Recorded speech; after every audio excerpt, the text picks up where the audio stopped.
안녕하세요. 삼성 SDS 스퀘어 인사이트 사회를 맡은 최예승 프로입니다. 이 글로벌 경기 침체와 물동량 감소 등 올해도 물류는 많은 변수들을 맞이하고 있는데요. 오늘 웨비나에서는 이 글로벌 경제에 대한 전망과 함께 상반기 물류 시황을 각종 지표를 통해 살펴보고요. 또 하반기 물류 시황에 대해서 전망해보는 시간 가져보도록 하겠습니다. 많은 인사이트를 얻어가시기 바라고요. 오늘 이 웨비나 참석자분들을 위해서 두 가지 특별 이벤트가 준비되어 있습니다. 먼저 이 설문조사에 참여해 주시는 분들 중에 총 10분을 선정해서 스타벅스 아이스 아메리카노를 드릴 예정이고요. 또 이 삼성 SDS 디지털 물류 플랫폼 첼로스퀘어에 신규 회원 가입을 해주시는 모든 분들께는 이 아이스 아메리카노를 2잔씩 드릴 예정인데요. 자세한 안내는 웨비나 종료 전에 다시 한번 드리도록 하겠습니다. 그럼 오늘 발표를 진행해 주실 연사분들을 소개해 드리겠습니다. 먼저 글로벌 경제 동향을 발표해 주실 이서정 교수님 자리해 주셨습니다. 어서 오세요. 안녕하세요. 서울대학교 경제학부 부교수 이서정입니다. 네, 다음으로는 물류 동향을 발표해 주실 삼성 SDS 프라이싱 팀 고성규 그리고 배성훈 프로님 함께 해주시겠습니다. 네, 안녕하세요. 삼성 SDS 프라이싱 팀 항공 마켓 인텔리전스 업무를 담당하고 있는 고성규 프로입니다. 네, 안녕하세요. 삼성 SDS 프라이싱 팀 해상 마켓 인텔리전스 업무를 담당하고 있는 배성훈 프로입니다. 네, 반갑습니다. 오늘도 이 세 분의 전문가들을 모시고 글로벌 경제와 또 물류 시황에 대한 자세한 이야기 나눠보도록 하겠습니다. 먼저 이서정 교수님께서 미국 연방준비제도와 유럽중앙은행의 이 회의록 분석을 통한 글로벌 경제 전망에 대해서 이야기해 주시겠습니다. 방금 사회자께서 소개해 주신 대로 미국과 유럽의 중앙은행이라고 볼 수 있는 FRB와 ECB, 즉 유로피언 센트럴 뱅크에서 발표하는 회의록을 통해서 경제 전망에 대한 어떤 인사이트를 얻을 수 있는지 살펴보려고 합니다. 미중 갈등이나 러시아, 우크라이나 전쟁처럼 중요한 국제 정치 이슈들 또한 여러 경제 지표들에 영향을 주고 따라서 이런 굵직굵직한 국제적인 이슈가 글로벌 경제에 어떤 영향을 주느냐에 대해 이야기하는 것이 더 재미있을 수 있지만 제가 오늘 조금 지루해 보일 수도 있는 중앙은행 회의록에 대해 이야기하려는 이유는 첫 번째로는 일단 제가 국제정치 전문가가 아니기 때문이고요. 두 번째로는 우리가 단순히 중앙은행이 기준금리를 인상 혹은 인하만 하는 것 아니냐라고 생각하고 있는데 사실은 중앙은행이 발표하는 회의록 속에는 금리에 관한 정보 외에 많은 유용한 정보들이 숨어 있다는 것을 알려드리려고 합니다. 먼저 23년 상반기 글로벌 경제 동향부터 살펴보겠습니다. 2023년 6월 미국 및 유럽 중앙은행의 금융정책 동향에 대해 말씀드리겠습니다.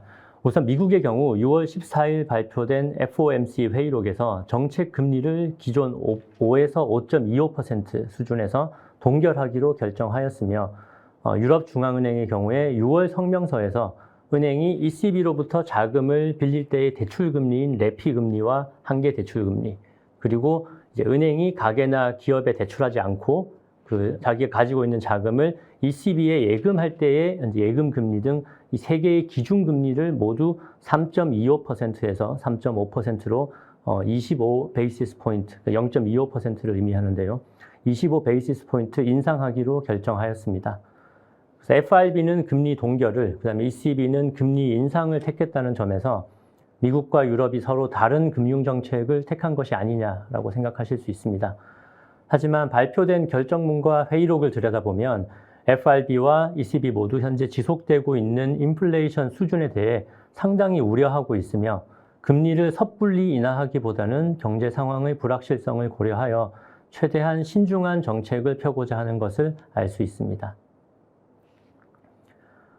주식시장에 투자하고 있는 투자자나 해외 투자 및 새로운 사업을 계획하는 기업 입장에서는 중앙은행이 금리를 좀 낮춰서 경제에 돈이 돌게 하면 좋을 텐데 왜 이렇게 금리 인하를 쉽게 하려 하지 않는지 궁금할 것 같습니다.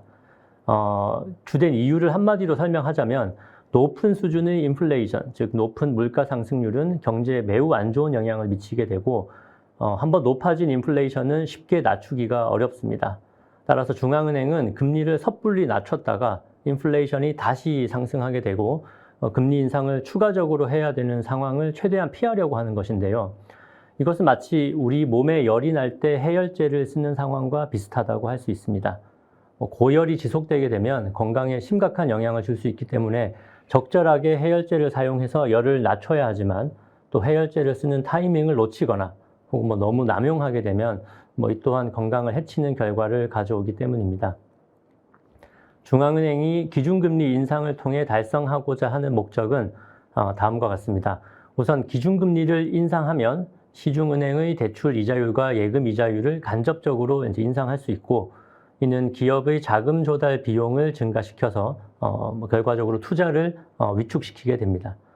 또한 가계 대출 규모 축소와 그다음에 가계 대출 비용 상승으로 인한 소비 위축이 발생하고, 마지막으로 예금 이자가 높아지므로 가계 및 기업의 예금을 또 증가시키게 됩니다. 즉 경제 전반에 걸쳐 돈이 덜 돌게 되므로 기업은 투자와 고용을 줄이고 그다음에 가계는 소비를 줄이게 됨으로써 결과적으로 물가 상승을 억제하는 효과를 얻게 되는 것입니다. 그렇다면 금리와 주식시장은 어떤 관계를 가지고 있을까요? 일반적으로 금리와 주가는 음의 관계를 가집니다. 경제학 이론에 따르면 기업의 주가는 그 기업이 미래에 만들어낼 수 있는 총 수익의 현재 가치로 볼 수가 있습니다. 높은 금리는 미래 수익 흐름의 할인율을 증가시켜 기업의 현재 가치를 떨어뜨리게 되고 결과적으로 주가가 하락하게 됩니다. 그러나 우리가 이제 실제 주식시장을 관찰해 보면 FRB나 ECB 이런 중앙은행의 기준금리 인상 발표 직후에 주가가 오히려 급등하는 그런 경우가 종종 발생합니다. 이러한 현상을 두고 어떤 분들은 역시 경제 이론이 틀렸다 이렇게 말씀하시는 분들도 많이 계신데, 최근 경제학 연구에서는 이러한 현상조차도 이제 설명할 수 있는 이러한 이론적 근거를 제시하고 있습니다. 그 이유는 FRB와 ECB가 기준금리를 발표할 때 성명서나 회의록에서 현 경제 상황을 어떻게 평가하고 있는지도 함께 발표하기 때문입니다. 즉 중앙은행은 일반적인 시장 참여자가 접근할 수 없는 많은 정보를 가지고 있고, 이러한 정보를 바탕으로 현 경제 상황에 대한 종합적인 평가를 하게 됩니다. 회의록 내용에는 시장 참여자들이 미처 알지 못한 정보, 그리고 앞으로 중앙은행의 금융 정책에 대한 방향에 대한 정보가 함께 들어가 있기 때문에 기준금리 인상이 발표되었다고 할지라도 경제의 다른 지표들이 긍정적인 방향을 가리키고 있다면 주가는 상승할 수 있는 것입니다. 그렇다면 6월 발표된 의사록에서 FRB가 경제 상황을 어떻게 평가했는지 살펴보겠습니다. 우선 FRB는 기업과 가계의 경제 활동이 꾸준히 확장하고 있으며 일자리 수도 계속 증가하고 있다고 밝혔습니다. 이에 따라 3월 발표에 비해서 경제 성장 전망치를 상향 조정해서 2023년에는 1%, 2024년에는 1.1%, 그리고 2025년에는 1.8%의 경제 성장률을 가질 것이라고 전망했습니다. 또한 실업률에 대해서는요, 4% 정도로 여전히 이제 낮은 수준이라고 밝혔습니다. 보통 경제에서 이상적인 수준의 실업률을 4% 정도라고 보는데요. 이는 직장을 옮기는 사람들이나 혹은 계절적인 요인, 그다음에 직업적인 특성 이런 것들로 인해서 일시적으로 실업 상태인 사람들이 항상 존재하기 때문에 아무리 경기가 좋다고 하더라도 실업률을 정확하게 0으로 만드는 것은 아주 불가능하고요. 그래서 이런 이상적인 실업률을 자연 실업률이라고 부르고 있습니다. 현재 실업률이 이제 미국의 실업률이 4% 정도이므로 실업률 수치가 아주 이상적인 값이라고 얘기할 수 있는데요. 이게 인플레이션을 잡는 데는 좀 부정적인 뉴스인 이유는 실업률이 낮다면 잡마켓이 구직자 위주로 돌아간다는 뜻이고요. 구직자 위주의 우위의 시장에서는 아무래도 임금 상승 압력이 나타날 수 있고, 이는 곧 물가 상승으로 이어질 수가 있습니다. 근데 가장 중요한 지표인 인플레이션 역시 여전히 높은 수준으로 중요 재화와 서비스로 측정된 근원 인플레이션이 올해 3.9%에 달할 것으로 전망됩니다. 근원 인플레이션이란 과일, 채소 등 계절적 요인에 의해서 가격 변동이 심한 품목이나 석유, 가스 등 수입 가격 변동이 심한 에너지 품목을 제외한 품목으로 계산한 물가 상승률로 실제 물가 상승률을 보다 정확히 볼 수 있는 지표입니다. 각국의 중앙은행은 정책 목표로 장기 물가 상승률을 정해 놓는데요. 한국은행, FRB, ECB 모두 물가 상승률 2%를 맞추는 것이 목표입니다. 따라서 이를 달성하기 위해서 추후 금리 인상을 할 가능성이 높다라는 것을 여러 번 천명하고 있습니다. 요약하자면 FRB가 기준금리를 동결했지만 미국의 경제 활동은 여전히 활발하거나 약간의 과열 상태라고 판단하고 있습니다. 유로존에서 나온 메시지는 좀 더 명확합니다. 6월 ECB 성명서에 따르면 유로존은 견조한 경제 성장을 유지해 왔으며 인플레이션은 앞으로 상당 기간 높은 수준을 유지할 것으로 전망하였습니다.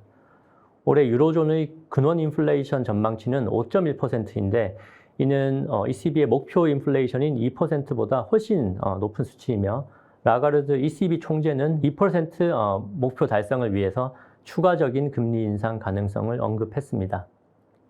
즉 ECB의 경우 기준금리를 25 베이시스 포인트 인상했지만 현 경제 상황이 이 정도의 금리 인상을 견딜 수 있으며 앞으로 필요한 경우에는 추가적인 금리 인상까지도 견딜 수 있을 만하다라고 판단하는 것으로 보입니다. 다음은 FRB와 ECB에서 발표하는 회의록 분석을 통해 알 수 있는 올 하반기와 내년 글로벌 경제 전망에 대해서 말씀드리겠습니다. FRB와 ECB의 6월 성명서와 회의록에서 기준금리에 대한 정보와 더불어 두 중앙은행 모두 경제 활동이 활발히 이루어지고 있다는 평가를 하고 있다는 사실 역시 알 수 있습니다. 중앙은행에서 기준금리 결정 시에 함께 발표되는 회의록을 분석함으로써 현 경제 상황에 대한 평가 및 향후 전망에 대한 중앙은행의 평가에 대해 알 수 있습니다. 이러한 정보를 따로 분리해내는 것이 왜 중요할까요? 왜냐하면 중앙은행의 경제 상황 평가와 전망에 대한 정보는 금리 인상 및 인하로 인한 영향과 서로 다른 영향을 여러 겨시 경제 변수에 줄 수 있기 때문입니다. 다시 말해 기준금리에 대한 정보만 가지고는 정확한 경제 전망을 할 수 없다는 뜻입니다. 최근 유러피안 센트럴 뱅크의 경제학자들인 마렉 야로신스키와 피터 카라디가 세계 최고 수준의 저널인 전미경제학회지 거시경제학 부문의 2020년 발표한 논문에서는 회의록에 담긴 두 가지 정보, 즉 기준금리 그리고 경제 상황에 대한 정보를 최신 통계 기법을 사용하여 분리해낸 다음에 이 각각의 정보가 각종 경제 변수에 미치는 영향이 어떻게 다른지를 분석하고 있습니다. 우선 기준금리 인상의 경우부터 살펴보겠습니다. 25 베이시스 포인트의 기준금리 인상은 약 5% 정도의 주가 하락, 그다음에 회사채 초과 수익률의 25 베이시스 포인트 상승, 그다음에 GDP와 물가 수준은 각각 50 베이시스 포인트, 그다음에 25 베이시스 포인트 하락하는데 특히 기준금리 인상을 통해 금리 인상 폭과 비슷한 수준의 물가 수준 하락을 가져온다고 합니다. 이러한 경제 지표의 움직임들은 기존의 경제 이론으로 잘 설명되는 부분이라고 할 수 있습니다. 이에 반해 중앙은행 회의록에 들어가 있는 경제 상황에 대한 긍정적인 평가가 여러 경제 지표에 미치는 영향은 사뭇 다릅니다. 우선 경제 상황에 대한 긍정적인 정보는 이자율을 상승시키는데 이러한 영향은 상당히 오랜 기간 동안 지속됩니다. 이는 과열된 경제 상황으로 인해 중앙은행이 기준금리를 인상하려는 압력을 받게 된다는 것으로 설명할 수 있습니다. 주가는 1, 2% 정도 상승을 하고요. 그다음에 회사채 초과 수익률은 약간 하락하게 됩니다. 특히 GDP와 물가에 미치는 영향은 기준금리 인상으로 인한 변화와 매우 다른데요. GDP와 물가 수준 모두 상승하게 되고 특히 물가 수준의 경우에는 긍정적인 정보로 인해서 약 0.1% 정도, 10 베이시스 포인트 정도 상승하게 됩니다. 특히 주목할 부분은 이렇게 상승한 부분이 다시 하락하기까지는 상당히 오랜 시간이 걸리는데요. 이 연구에 따르면 3년 정도라는 시간이 걸린다고 합니다. 그러면 이러한 경제 분석 결과가 저희에게 주는 함의는 무엇일까요? 앞서 말씀드렸듯이 FRB와 ECB 모두 가계와 기업의 경제 활동이 활발하게 일어나고 있고 경제가 매우 좋다는 메시지를 주고 있습니다. ECB 경제학자들의 논문에 따르면 이러한 긍정적인 정보는 물가를 더욱더 상승시키고 또 경제 상황에 대한 긍정적인 정보를 바탕으로 이제 한번 올라간 물가 수준은 쉽게 떨어지지 않을 것이라고 예상할 수 있습니다. 따라서 FRB와 ECB가 목표 인플레이션을 달성하기 위해서 앞으로 갈 길이 멀고 높은 수준의 기준금리가 상당 기간 지속될 것이다. 이렇게 보는 것이 합리적이라고 하겠습니다. 중앙은행 성명서 및 회의록을 종합적으로 평가하는 일은 이미 많은 경제학자 및 경제 분석가들이 하고 있는 일입니다. 그러나 많은 경우에 분석하는 사람들이 그 내용을 자의적으로 해석하거나 또 어떤 경우에 그 내용에 대한 판단 없이 다른 기관이나 사람이 한 내용을 비슷하게 옮기는 데 그치는 경우도 많습니다. FRB와 ECB가 성명서 외에도 회의록과 각종 분석 보고서 등 중앙은행의 기조 및 향후 전망을 파악할 수 있는 많은 자료를 제공하고 있으므로 이를 통해서 중요한 정보를 얻을 수 있는 여지가 매우 많습니다. 경제학의 최신 연구에서는 머신러닝을 통한 텍스트 분석을 통해서 FOMC 정례 회의록, ECB 성명서 이런 것들이 발표되었을 때 이제 과거 데이터에 기반을 해서 중앙은행이 현 경제 상황에 대해서 얼마나 우려하고 있는지, 앞으로의 경제 상황에 대해서 얼마나 낙관하고 있는지 등의 어조까지 파악을 해서 중앙은행이 회의록에서 체계적으로 최대한 많은 정보를 얻으려고 하고 있습니다. 마지막으로 6월 FOMC 회의록에 나타난 향후 경제 전망에 대해서 간략하게 말씀드리겠습니다. 그 내용을 말씀드리기 위해서 우리가 연준이라고 이제 줄여 부르는 미국 연방준비제도 Federal Reserve System의 구조에 대해서 먼저 간략히 말씀드리겠습니다. 연준은 7명의 이사로 구성된 Federal Reserve Board, FRB에 의해서 운영이 되고요. FRB의 이사 7명, 그리고 지역 연방은행의 대표 5명을 포함한 12명이 연방공개시장위원회, FOMC라고 부르는 이제 이 회의에서 미국의 금융정책을 결정하게 됩니다. 이러한 구조를 이제 이해하시고 다음 그림을 보시겠습니다. 이 자료의 가로축은 2023년, 2024년, 2025년 그리고 더 장기의 미래를 나타내고요. 세로축은 기준금리를 나타냅니다. 즉 2023년에는 다수의 위원들이 기준금리가 5.5% 이상 될 수 있다고 판단하고 있고요. 2024년에는 한 4% 정도대를 유지할 것이라고 보고 있습니다. 2025년 정도 되면 이제 시장의 불확실성을 나타내듯이 위원들 간에도 적정 금리 수준이 어떤 위원은 2%, 어떤 위원은 5% 정도로 이렇게 다양한 예상을 하고 있는데요. 하지만 장기적으로는 2.5%의 기준금리 수준을 통해서 결과적으로 2%의 이 장기 인플레이션 목표를 달성할 수 있을 것으로 판단하고 있습니다. 두 번째 그림은 실질 GDP 성장률, 실업률, 그리고 근원 인플레이션에 대한 FOMC 위원들의 전망치를 보여주고 있습니다. 가로축은 시기를 나타내고요. 2018년부터 2025년, 그리고 더 장기의 미래를 나타냅니다. 그리고 세로축은 %인데요. 파란색 그래프는 2018년부터의 실제 값이고요. 2023년부터는 이제 FOMC 위원들 각자의 전망치의 분포, 그리고 그 평균값 이런 것들을 보여주고 있습니다. 이러한 전망치는 이제 위원 각자가 생각하는 적절한 통화 금융 정책이 시행되었다고 가정했을 경우에 그러면 각 경제 지표가 어떻게 될 것인가 하는 전망치입니다.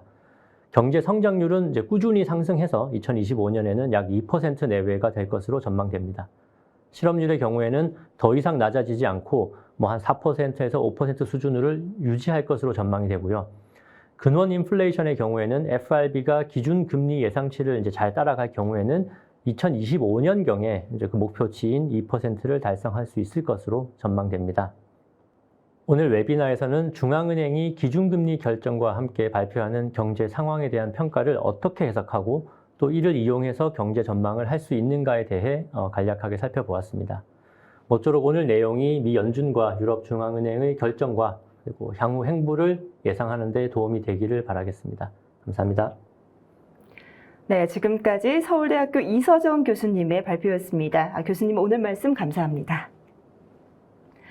네, 이어서 올 상반기 글로벌 물류 동향과 하반기 전망에 대해서 삼성 SDS 프라이싱 팀 고성규 그리고 배성훈 프로님이 발표를 해주실 텐데요.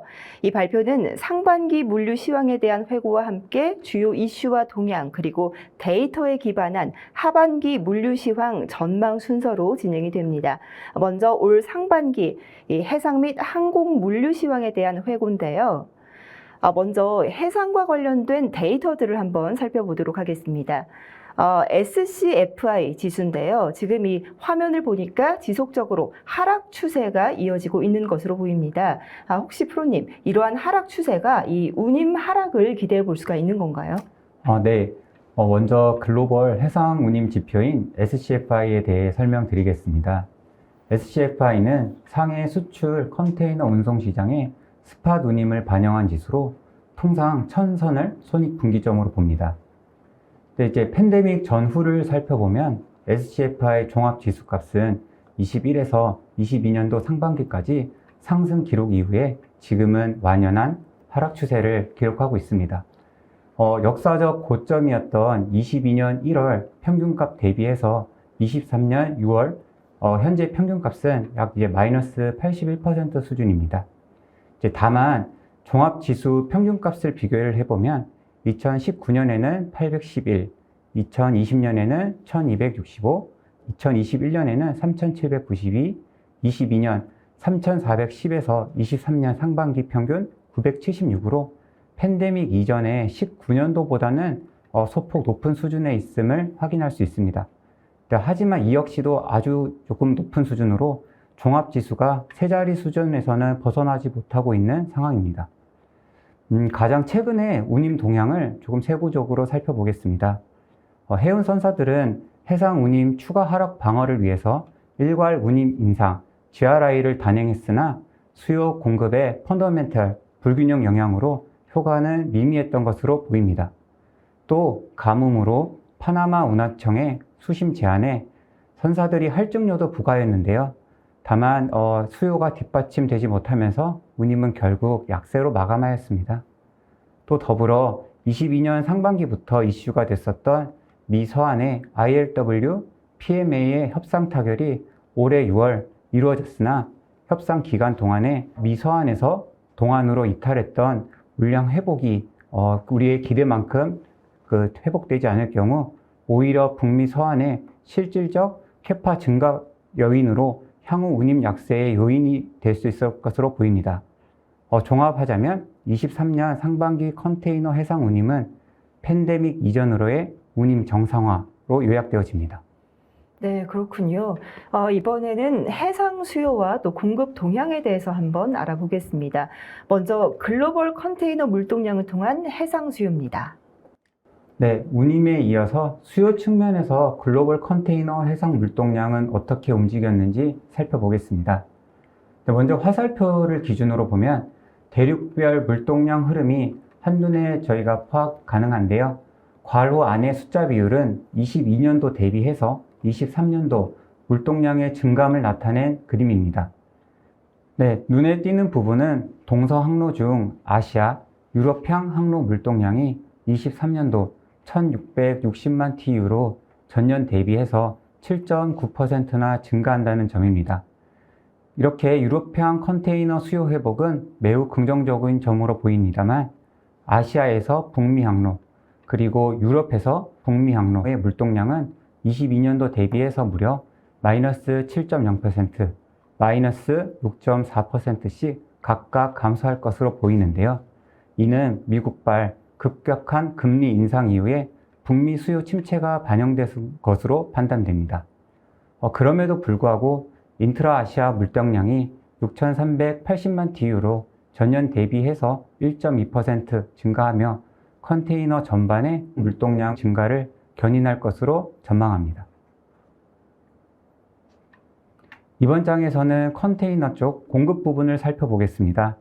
22년도 두 번의 웨비나에서 항만시설 혼잡에 따른 선복 부족 심화와 이로 인한 컨테이너 운임 상승과 미 공급망 혼란에 대해서 짚어보았는데요. 이어서 올해 상반기의 공급망 수준은 어땠는지 말씀드리겠습니다. 왼쪽 그래프는 글로벌 항만의 대기 선박 현황을 수치로 나타낸 그래프인데요. 막대 그래프는 항만에서 대기하는 선봉량이고 단위는 100만 TU입니다. 이제 이 막대 그래프가 의미하는 바는 글로벌 컨테이너 총 선봉량 중에서 항해 중인 선봉량을 제외한 양이 어느 정도 되는지, 즉 항만에서 얼마나 많은 선봉량이 대기 중인지를 볼 수 있는 자료인데요. 항만 채선이 극심했던 22년 7월에는 940만 TU의 선봉량이 항만 대기를 했었다면 지금은 상당히 안정화되어 있는 수준임을 알 수 있습니다. 다만 19년도와 비교하면 여전히 항만 대기 선봉량이 높은 점으로 비추어 보아 글로벌 항만 파업 등의 오퍼레이션 리스크가 아직 완전히 해소되지는 않은 것으로 보여집니다. 오른쪽 그림은 컨테이너선 평균 선속을 나타낸 그림입니다. 시황 하락기에 선사들은 운임을 방어하고자 선박의 속도, 즉 선속을 줄이는 전략을 취하는데요. 선속 감소에 따라서 선사들은 유류비 절감과 또 이용 가능한 실제 선봉량이 시장 내에 줄어들게 돼서 운임을 방어할 수 있습니다. 21년 9월 평균에 14.5노트에서 지금은 13.9노트로 확연히 줄어든 선속으로 시황 하락기에 대응하고 있는 선사들의 전략을 살펴볼 수 있습니다. 네, 앞서 프로님께서 시황 하락기에 선사들이 이 선박의 속도를 줄이고 있다 이런 말씀을 하셨는데요. 이 선박의 속도를 줄이는 것 외에도 선사들이 취할 수 있는 운임 방어 전략으로는 블랭크 세일링이라는 것이 있습니다. 이 블랭크 세일링이라고 하면 화물 선박의 임시 결항 또는 운항 일정의 취소를 의미하는데요. 이 블랭크 세일링 추세를 통해서도 공급 분석을 살펴볼 수가 있는 걸까요? 네. 프로님께서 방금 말씀 주신 블랭크 세일링으로 선사들은 상반기 운임 방어 전략을 취했습니다. 다시 간단하게 말씀드리자면 블랭크 세일링이란 수요 감소나 운항 스케줄 조정을 위해서 일시적으로 특정 항로를 운항하지 않거나 또는 일부 항만을 기항하지 않는 것을 뜻합니다. 위 그림은 동서 항로 중에 아시아발, 북미에서 유럽향의 블랭크 세일링 추세를 나타낸 그림인데요. 아래에서부터 아시아에서 북미 동안, 아시아에서 북미 서안, 아시아에서 북유럽, 아시아에서 지중해양 항로에서의 취소된 블랭크 세일링, 즉 항해 숫자를 나타내 보았습니다. 먼저 그림을 보시면 22년에서 23년도 초까지 이렇게 임시 결항 횟수가 매우 빈번하게 있었음을 알 수 있는데요. 22년 대규모 블랭크 세일링의 원인으로는 운영상의 필요성, 즉 항만 혼잡 완화 등으로 발생을 했다면 23년 올해의 블랭크 세일링은 스팟, 마켓에서의 운임 방어라는 성격은 조금 다른 특성을 지니고 있습니다.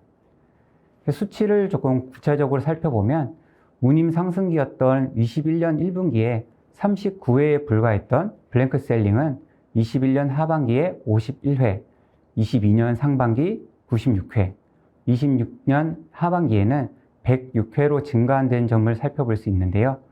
특히 올해 1분기까지도 평균 109회의 매우 높은 수준의 임시 결항 선택을 통해서 선사들은 적극적으로 공급 관리를 한 것을 알 수 있습니다. 하지만 재고 조정과 하반기 경기 기대감 등으로 인해서 수요 전망치가 점차 상향이 되면서 블랭크 세일링도 차츰 정상화되고 있습니다. 올해 2분기 평균 52회로 1분기 대비해서는 52% 정도 감소했고요. 더불어 유독 심했던 북미 서안의 블랭크 세일링은 올해 2월 62회로 정점을 기록한 이후 6월 29회로 대폭 감소했습니다. 이는 북미 서안에서 임시 결항으로 유지했던 운임 방어 전략의 종료와 동시에 머지않아 수요 회복과 운임 반등에 대한 기대가 동시에 반영되어 있다고 판단됩니다. 네, 지금까지 해상 시황에 대해서 알아봤습니다. 다음으로는 항공 시황 데이터를 살펴볼 텐데요. 먼저 홍콩에서 주 단위로 발표를 하고 있는 항공 화물 운임 지수, 즉 택 지수부터 보시겠습니다. 고성규 프로님, 지금 이 그래프에서는 혹시 어떤 점을 좀 주의 깊게 살펴봐야 할까요? 네. 그래프를 보시면 그 홍콩발 미주 유럽향 운임의 경우 22년 5월 이후 중간중간 소폭 반등한 구간이 있지만 전체적으로 하락 추세를 보이고 있으며 월 평균으로 6월까지 미주향은 3개월, 유럽향은 10개월 각각 연속으로 하락 중입니다. 이는 21년 최고치 대비 미주향은 kg당 14.8달러에서 6월 마지막 주는 4.7달러로 마이너스 68%, 유럽향은 마이너스 8.5달러에서 3.7달러로 56% 하락한 상황입니다. 또한 여기에 나와 있지는 않지만 또 다른 대표적 노선인 상해발 운임도 비슷한 추세를 보이고 있습니다. 다만 팬데믹 이전인 19년도 대비하여서는 여전히 높은 수준을 보이고 있습니다. 네, 그렇다면 이 항공운송의 수요 동향은 어떤가요? 네, 수요 동향에 대해서 말씀드리겠습니다. 왼쪽 표는 그 아야타에서 집계하는 항공화물 CTK, 즉 카고 톤 킬로미터로 수요를 나타내는 대표적인 지표입니다. 표를 보시면 23년 4월 누계 전 세계 국제선 항공 수요의 경우 6,500만 톤 킬로미터로 19년 대비 93% 수준이며 전년 대비 89% 수준을 기록하였습니다. 전년 대비 감소한 사연은 컨테이너 시장과 마찬가지로 글로벌 경기 둔화 지속에 따른 수요 약세 영향입니다.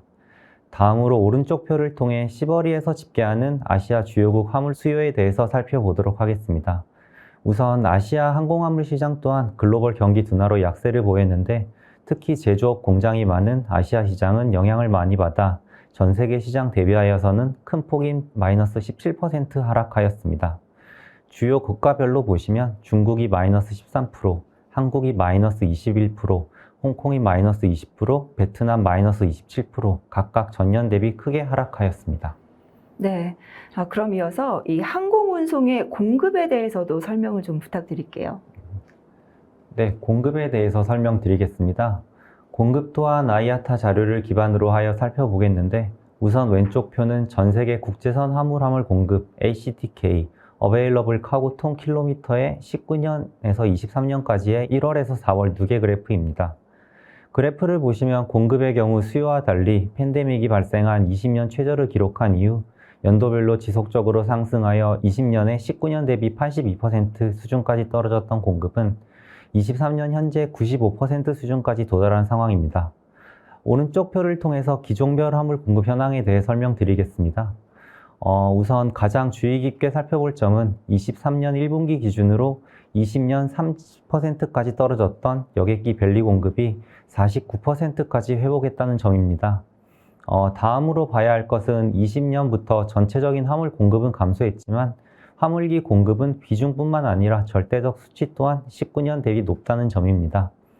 이는 23년에도 비슷한 추세를 보일 것으로 보입니다.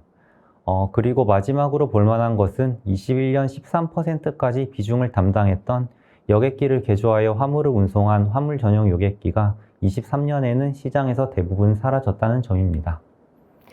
네, 지금까지 상반기 글로벌 물류 시황에 대해서 살펴봤는데요. 이 어렵게만 보이던 그 지표들도 이렇게 친절하게 해석을 해주시니까 훨씬 더 쉽게 이해가 되는 것 같습니다. 자, 그러면 이 하반기 전망으로 넘어가기 전에 올해 그 물류 시장에 영향을 미칠 수 있는 주요 이슈들에 대해서 설명을 부탁드립니다. 네, 올해 상반기 주요 이슈 중에서 해상에서는 4가지를 꼽아봤습니다. 첫 번째는 2M 얼라이언스의 종료 발표입니다. 컨테이너 전기선사 중 글로벌 선봉량 기준 세계 1, 2위인 MSC와 머스크가 해운 동맹을 맺고 있는 이 2M의 얼라이언스 해체 발표는 많은 관심을 이끌어냈습니다. 먼저 왜 해체를 하냐가 궁금할 텐데요. 그 이유는 바로 두 메이저 선사의 장기 비즈니스 전략이 매우 상이하기 때문입니다. MSC는 계속 선봉량을 늘려 사선과 용선을 합한 선봉량이 사상 처음으로 500만 TU를 넘어섰습니다. 즉 MSC는 지속적인 선봉량 강화를 통해 마켓 쉐어를 확대하며 전통 해운업에 집중하는 반면에 머스크는 M&A를 통해 신속한 배송과 서비스 경쟁력 그리고 비용 절감까지 아우르는 종합 물류회사로의 도약을 준비하고 있습니다. 이렇듯 상반된 두 회사의 전략적 차이로 인해 2M 얼라이언스의 해체 이유가 되면 MSC는 단독으로도 글로벌 서비스 제공이 가능할 것으로 보여집니다.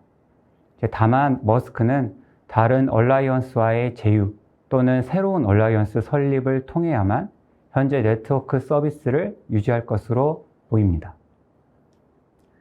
두 번째 주요 이슈는 미 정부가 외항 해운사의 책임을 강화하고 운임 인상을 제한한 개정 해운법 오스라 2022 발효 이후의 본격적인 조치입니다.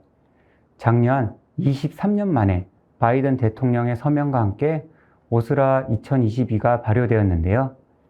해운법 개정 발효 이후 FMC에 부과된 권한을 살펴보면 채화료와 채선료에 불만을 조사하여 부당한 비용 부과가 드러나면 해당 선사는 벌금을 무는 것뿐만 아니라 받은 비용을 환불해야 하는데요. 이렇게 선사별 대응 조치를 살펴보면 HMM과 MSC는 터미널 클로즈드 기간, 즉 주말과 공휴일 기간에는 이렇게 부과되었던 채화료와 채선료를 부과하지 않겠다고 발표했습니다. 또 운임 문제로 화주와 선사 간 소송 발생 시에 입증 책임을 화주가 아닌 선사에게 지운 것도 큰 특징이고요. 이렇듯 미국 수출 및 제조업 분야에는 매우 긍정적인 영향이 예상됩니다.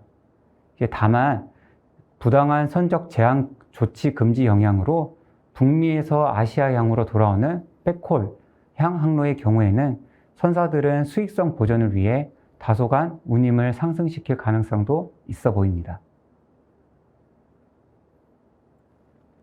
이어서 물류 이슈 세 번째는 미국 서한의 ILW와 PMA 간 합의에 도달한 내용입니다.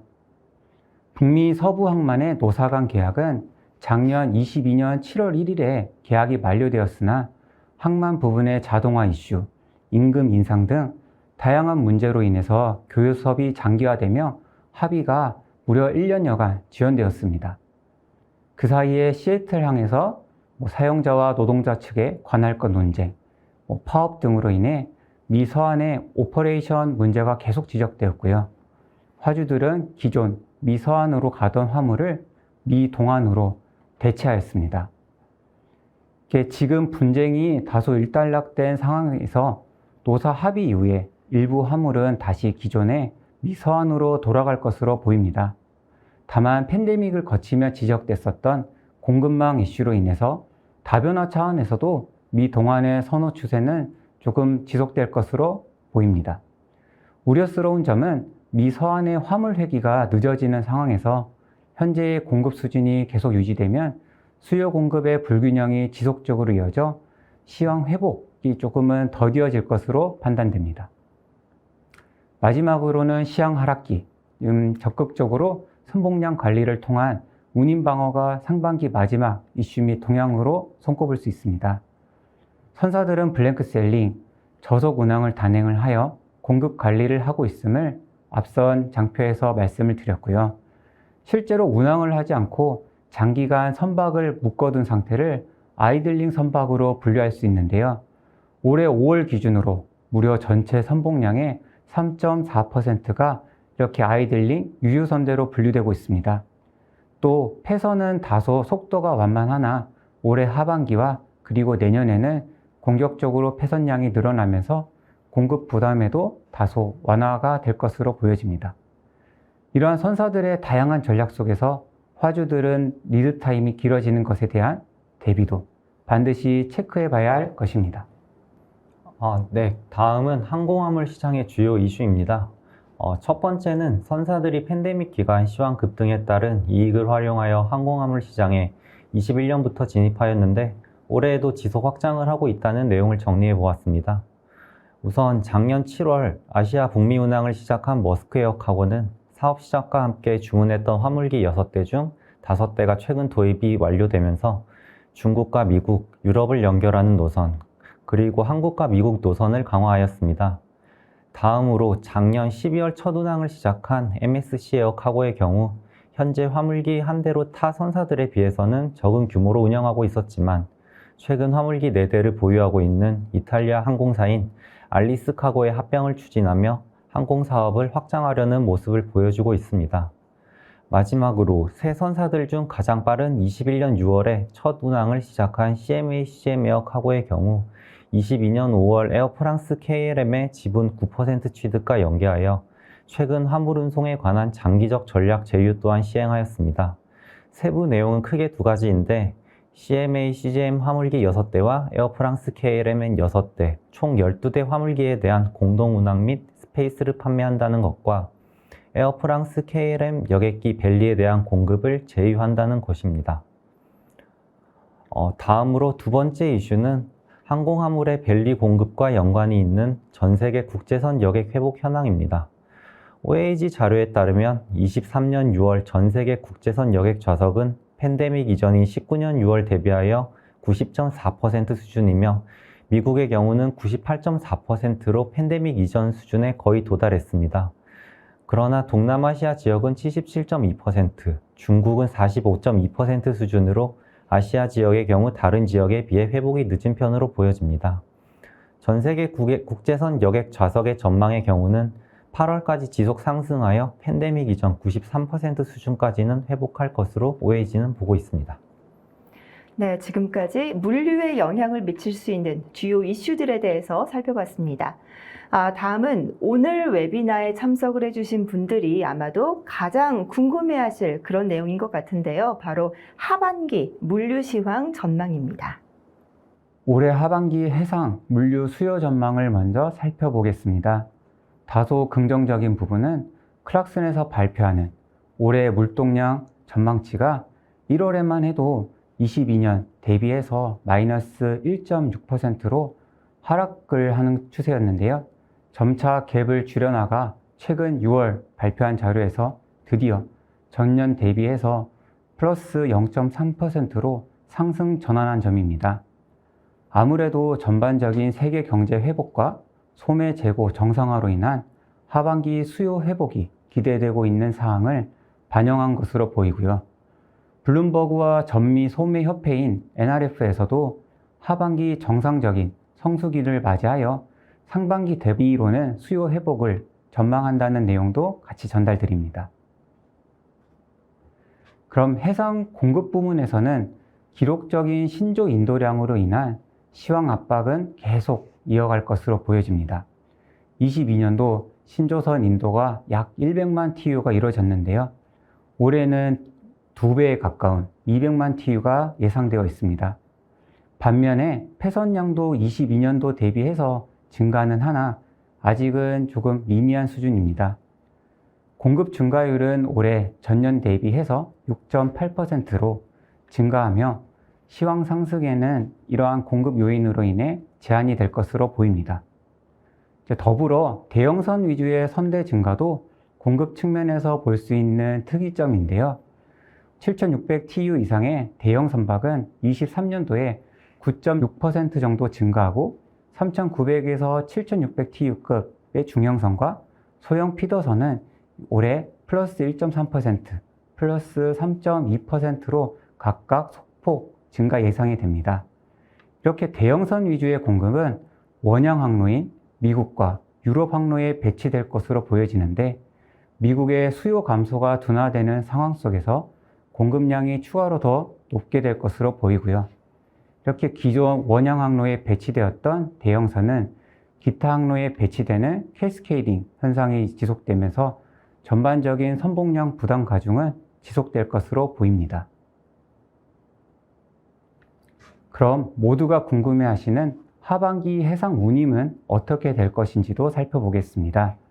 위 그림은 수요를 공급으로 나눈 그래프인데요. 손익분기점인 지수 100을 기준으로 100을 넘으면 수요가 공급을 상회한다는 것이고 100 이하면 초과 공급을 뜻합니다. 이렇게 수요 공급 지수 전망을 조금 살펴보면 드류리는 대규모 선박 인도에 따라 당분간 초과 공급이 지속될 것으로 보고 있습니다. 물론 운임에 영향을 미치는 요인으로는 이렇게 수요 공급 외에도 다양한 요인이 결합되어 나타나기에 수급 지수가 낮다고 해서 무조건 운임의 약세로 보기에는 무리가 있습니다. 21년도에 있었던 스웨즈 운하의 에버그린 좌초 사고나 항만 혼잡 등의 예측 불가능한 여러 요소가 발생하면 공급이 제한되어 시황 패턴이 바뀔 수도 있기 때문입니다. 다만 시황 전망에 있어 근본적인 수요 공급 부분은 반드시 살펴야 하기에 이렇게 소개를 드립니다. 또 발틱 국제 해사기구인 빙코에서는 최근 23년도 미국발 금리 인상에 따른 경기 침체를 경계하는 목소리를 내며 불확실성은 다소 지속될 것으로 보고 있었습니다. 하지만 물동량 회복이 하반기에 개선 시작을 하면서 24년도에 수급 지수는 어느 정도 균형을 맞출 것으로 긍정적으로 전망하고 있었습니다. 네, 이어서 항공화물 하반기 시황 전망에 대해서 살펴보도록 하겠습니다. 왼쪽 표는 아이아타에서 집계한 연도별 항공화물 수요와 증감률을 나타내고 있는데 21년에 최고점을 찍은 후 작년에 8.1% 하락했고 올해 또한 3.8%로 추가 하락한다는 전망입니다. 다만 아이아타가 작년 말에 발표한 전망과 비슷한 수준으로 앞에서 보았듯이 상반기에 항공 수요가 전년 대비 많이 하락한 만큼 하반기에는 전년 수준 정도로 될 것으로 전망됩니다. 그럼 주요 기관 및 업체에서 언급한 수요 전망에 대해서 말씀드리겠습니다. 우선 프레이트 웨이브에서는 하반기 화물 시장을 약세로 보았는데요. 그 이유로는 전 세계 소비자 수요가 예상보다 더디게 회복 중이라는 점과 항공화물 주요 품목인 전 세계 스마트폰 출하량이 하향 조정되면서 관련 산업 수요가 약세를 보일 것이라는 점, 그리고 마지막으로 앞서 해상 전망에서 언급했듯이 북미 컨테이너 수입 시장이 약세를 보여 항공화물에도 영향을 줄 것이라고 언급하였습니다. 다음으로 제네타에서도 하반기 수요를 약세로 보았는데요. 화주들이 후반기 대규모 재고 보충에 대한 계획을 계속해서 연기하고 있어 연말 성수기 수요에 대한 기대치가 하락한다는 것을 이유로 들었습니다. 그리고 마지막으로 DHL의 경우는 연말에 수요가 회복 가능성이 있다고 보았는데요. 그 이유로는 미국 유럽 시장 하락세가 점차 둔화되고 있어 연말에 아시아 시장 중심으로 회복 가능성이 있다고 보았습니다. 다만 현재 항공화물 관련한 시장 지표들이 약세를 보이고 있어 부정적인 전망 또한 고려할 사항이라고 언급했습니다. 네, 다음은 항공화물 하반기 공급 운임 전망에 대해서 살펴보겠습니다. 우선 공급 부분은 여객기 벨리 공급 중심으로 지속 확대가 전망되고 있습니다. 앞서 말씀드렸듯이 전 세계 국제선 여객기 좌석 공급은 계속해서 증대가 전망되고 있으며 이는 화물 공급과 관련된 벨리 공급 증가에 영향을 미칠 전망입니다.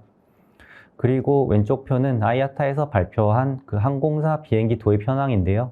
2020년에 806대까지 줄었던 도입 대수는 지속 증가하여 2023년에는 1484대 도입 전망되고 있는데 이는 전년 대비하여 플러스 20% 증가한 수치이며 19년 대비하여서도 플러스 6% 증가 전망되어 화물 공급 증가에 영향을 미칠 것으로 보입니다. 네, 마지막으로 항공화물 운임 전망에 대해서 말씀드리겠습니다. 운임 전망의 경우 앞서 언급된 내용들을 종합해서 보았을 때 수급 불균형으로 하반기 또한 약세가 전망되는 것으로 보입니다. 우선 아이아타에서 작년 12월에 발표한 23년 전 세계 화물 운임을 킬로그램당 2.31달러로 발표하였는데요. 최근 6월에는 2.14달러로 마이너스 7% 하향 조정하며 화물 운임 추가 하락을 예상하였습니다. 다음으로 왼쪽 아래 표는 택 운임을 팬데믹 이전인 19년 동기간과 비교한 그래프인데요. 21년 12월 홍콩 미국 기준으로 378% 수준까지 올라갔던 운임은 6월까지 140% 수준까지 내려온 상황입니다. 다만 여전히 플러스 40% 이상의 운임을 보이고 있는 바 수요 약세가 지속됨에 따라 추가 운임 하락을 염두에 볼 수 있는 상황입니다. 그리고 최근 수요 중심이 아니라 서비스 수요 중심의 경기 회복으로 항공화물 수요에 있어서도 좋지 않은 상황입니다. 또한 공급 측면에서 앞에서 계속 언급한 벨리 공급 증대와 더불어 팬데믹 이전 수준 대비 여전히 높은 화물기 및 특송사들의 공급으로 하반기에는 팬데믹 이전 대비하여 화물 공급은 초과 공급을 기록할 것으로 예측되어 수급 불균형은 심화될 예정입니다. 마지막으로 제네타에서 최근 발표에 따르면 화주들이 수요 약세로 가격 재협상을 요구하고 있고 물류사들은 물량 확보에 힘을 쓰고 있어 이러한 기조는 항공 화물 운임 약세의 전망에 힘을 실어주고 있는 상황입니다. 네, 그럼 다음 순서로는 저희가 지난 웨비나에서 삼성 SDS의 브라이틱스라는 이 AI 엔진을 활용한 운임 전망 예측치를 소개해 드렸는데요. 오늘도 이 브라이틱스를 이용해서 향후 SCFI 또 택 전망을 예측해 봤습니다. 다만 이 데이터는 과거 데이터에 기반한 예측치이기 때문에 다양한 변수에 따라서 이 값이 달라질 수가 있다는 점 참고를 해주시고요. 제가 두 프로님께 올 하반기 해상과 또 항공 운임을 어떻게 예상하시는지 한번 여쭤보도록 하겠습니다. 네. 해상 쪽 먼저 말씀드리겠습니다. 23년도 하반기 해상 운임은 수요 증가와 경기 회복 기대로 올해 상반기 대비해서는 소폭 상승할 것을 예상하고 있습니다. 다만 앞서 말씀드렸던 공급 증대 요인으로 인해 시황 상승은 조금 제한될 것으로 보여지고요.